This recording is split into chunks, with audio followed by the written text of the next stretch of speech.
दोस्तों, ईरान के military adviser को रिसेंटली इजरायली एयरफोर्स के द्वारा मार गिराया है, जो कि काफी ज्यादा करीब थे ईरान के सुप्रीम लीडर के।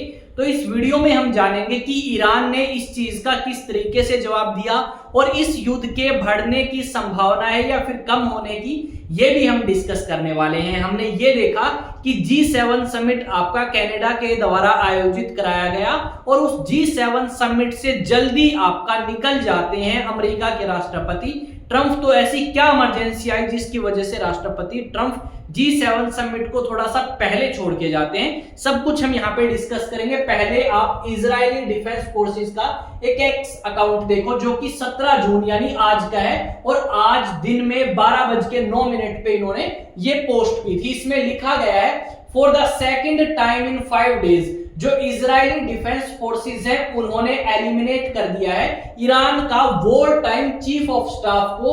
और यहां पे ये कहा गया है कि ईरान का जो दूसरी बार नियुक्त किया गया था चीफ ऑफ डिफेंस स्टाफ, उसे मार दिया है इजराइल ने।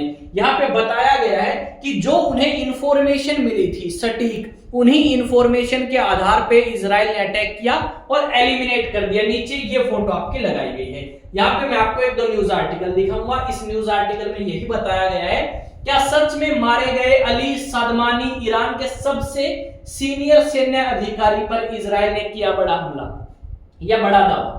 उसके बाद आप कुछ इस तरीके के सीन देख सकते हो। यहाँ पे एक न्यूज आर्टिकल और है, इस न्यूज आर्टिकल में भी इसी बात का जिक्र किया गया है। आई थिंक आप समझ चुके हो कि ईरान और इजराइल के बीच में क्या चीजें चल रही हैं। देखो, एक तरफ तो हमें यह सुनने को मिलेगा कि इजराइल ने ईरान के ऊपर अटैक किया और ईरान ने इजराइल के ऊपर, पर सवाल यह आता है कि आखिरकार क्यों अटैक किया गया।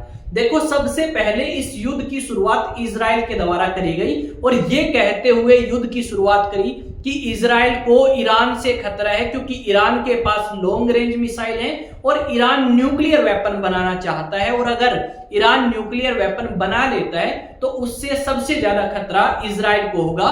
तो इस करके इजराइल ने पहले ही अटैक करके ईरान को कमजोर कर दिया। यहाँ पे जो ईरान की न्यूक्लियर फैसिलिटीज थी उनको तबाह किया गया और काफी ज्यादा नुकसान पहुंचाया गया। यहाँ पे बहुत सारी मिसाइल और बहुत सारे ड्रोन से इजराइल अटैक करता है और बहुत सारे लोग ईरान की कैपिटल के अंदर भी मारे जाते हैं, जो कि तेहरान है। साथ में यहाँ पे बात करें तो लगभग आपके 3,30,000 लोगों को चेतावनी दी गई है ईरान के द्वारा कि वो अपना एरिया, जो कि तेहरान के एक स्पेशल एरिया में रहते हैं, उसको छोड़ के किसी दूसरी जगह चले जाएं। ईरान के सुप्रीम लीडर बंकर में छिपे हैं, क्योंकि उन्हें भी खतरा है इजराइल से कि इजराइल अटैक करके उन्हें ना मार दे। अब दूसरी तरफ बात करते हैं, इजराइल को कितना नुकसान हुआ। देखो, जब चीफ ऑफ आर्मी स्टाफ या चीफ ऑफ आर्मी आपके मारे गए ईरान के अंदर, तो ईरान काफी ज्यादा गुस्से हुआ और ईरान ने 350 से ज्यादा मिसाइल अटैक किए इजराइल की तरफ, ड्रोन अटैक किए इजराइल की तरफ। और इजराइल में ऐसा बताया गया है कि इन ड्रोन और आपका क्या बोलते हैं मिसाइल अटैक से लगभग 24 से 25 लोग मारे गए और 500 से ज्यादा लोग जख्मी हुए हैं। जो इजराइल का उत्तरी हिस्सा है, उस उत्तरी हिस्से पे ईरान के द्वारा अटैक किए गए और काफी ज्यादा नुकसान हमें इजराइल के अंदर भी देखने को मिलेगा। पर यहां पे हमने ये देखा कि जो राष्ट्रपति ट्रंप है वो G7 समिट को बीच में छोड़ के या पहले छोड़ के चले जाते हैं और उनसे क्वेश्चन पूछा गया कि इसका रीजन इजराइल और ईरान युद्ध है या फिर कोई और बात है। तो उन्होंने कहा ऐसी कोई बात नहीं है ईरान और इजराइल युद्ध को लेके। यहां पे जब आपके राष्ट्रपति ट्रंप अमेरिका पहुंचते हैं तो उनके जो राष्ट्रीय सुरक्षा सलाहकार हैं और रक्षा मंत्री हैं वो उनसे बातचीत करने के लिए आते हैं। शायद कुछ बात हुई हो कि इजराइल को काफी ज्यादा नुकसान हुआ है और यहाँ पे अमेरिका को दबाव बनाना होगा ईरान पे, ताकि इन दोनों के बीच में युद्ध रुक सके। पर संभावना युद्ध रुकने की कम और युद्ध की बढ़ने की ज्यादा है, क्योंकि यहाँ पे देखो युद्ध रुकने की संभावना तब होती जब इजराइल टारगेट ना करता।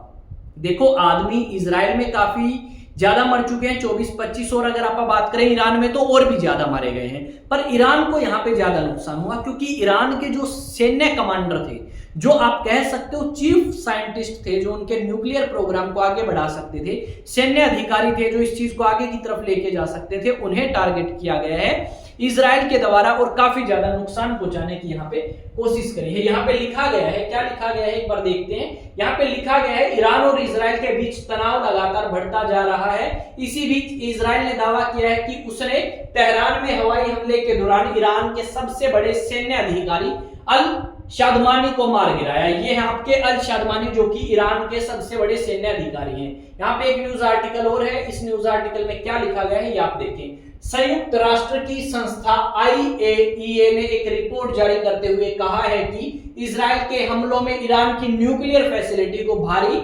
नुकसान पहुंचा है। संस्था ने कहा कि साइट पर मौजूद सारे विद्युत उपकरण भी नष्ट हो चुके हैं। यानी जो अटैक इजराइल करना चाहता था, जिस चीज को नुकसान पहुंचाना चाहता था, उसको नुकसान पहुंचा दिया है। और यहाँ पे काफी ज्यादा नुकसान हुआ है भाई इजराइल को, सॉरी ईरान को।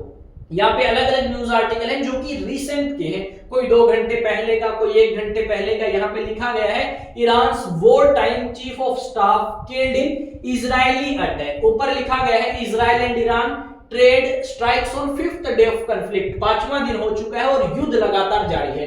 द हिंदू का एक न्यूज आर्टिकल है Israel Iran conflict explosion here across Tehran. यानी तेहरान में भी हमें धमाके सुनने को मिलेंगे और इजराइल के अंदर भी हमें धमाके होते हुए दिखाई देंगे, और खासकर इजराइल की कैपिटल। यहाँ पे आयरन डोम भी आपका फेल कर चुका है इजराइल का। यहाँ पे लिखा गया है Israel Iran war 5th day, Tehran Tel Aviv on fire, Haifa refinery shut. इस तरीके के न्यूज आर्टिकल्स हैं। और यहाँ पे आप देख सकते हो ये है चीफ ऑफ स्टाफ, इनको आप अच्छे से देखें, ये अब आपके नहीं रहे। यानी ईरान को काफी ज्यादा नुकसान, या फिर आप कह सकते हो सैन्य नुकसान पहुंचाने की कोशिश जो है वो करी गई है। और यहाँ पे यही बात लिखी गई है कि जो ईरान के सुप्रीम लीडर हैं खामनेई, उनके काफी नजदीकी और मिलिट्री एडवाइजर थे, जो कि इजरायली एयरफोर्स के द्वारा मार दिए गए। सेंट्रल तेहरान के अंदर काफी प्रिसाइज अटैक किया गया था। आगे आप 1-2 न्यूज आर्टिकल और देख सकते हैं। लगाए क्या? हाँ, ये लगाया गया है अली शादमानी खातम अल अंबिया सेंट्रल हेडक्वार्टर का हेड था। इजरायली सेना के मुताबिक शादमी ईरान के सबसे वरिष्ठ सेना कमांडर होने के साथ साथ ईरान के सर्वोच्च नेता आयतुल्लाह अली खामनेई का बेहद करीबी था। इस तरीके के न्यूज आर्टिकल है। यहाँ पे भी यही बात लिखी गई है। ईरान के पलटवार में मंगलवार को इजराइल में 24 लोगों की मौत हो गई है, जबकि 500 लोग घायल हुए हैं। यह मौतें अलग अलग ईरानी हमलों के बाद हुई हैं। इसके बाद इजराइल ने भी ईरान पर जवाबी कार्रवाई शुरू कर दी है। तेहरान में कई जगह धमाके सुने जा रहे हैं। इस तरीके के न्यूज आर्टिकल आप बहुत सारे देख सकते हो अलग अलग न्यूज़पेपर्स में, अलग अलग सोशल मीडिया प्लेटफॉर्म पे। आपका क्या ओपिनियन है, आप मेरे साथ शेयर करेंगे कमेंट सेक्शन में, इंस्टा पे, ट्विटर पे और व्हाट्सएप पे, टेलीग्राम पे। अगर कोई डाउट है तो पूछ सकते हो। यहाँ पे मैं ये बताना चाहूंगा, अगर किसी भी स्टूडेंट का कोई डाउट है तो डेफिनेटली आप मेरे को अप्रोच कर सकते हैं। और अप्रोच करने के लिए आप क्या करेंगे, अप्रोच करने के लिए आप जाएंगे टेलीग्राम पे और सर्च करेंगे एग्जाम टॉक्स बिना स्पेस दिए। और यहाँ पे जब आप सर्च करेंगे एग्जाम टॉक्स तो आप क्या कर सकते हैं भाई, तो आप वहां पे जाके फॉलो कर सकते हैं। ठीक है, मिलेंगे एक नए सेशन, नई न्यूज, नई अपडेट के साथ। जय हिंद, जय भारत।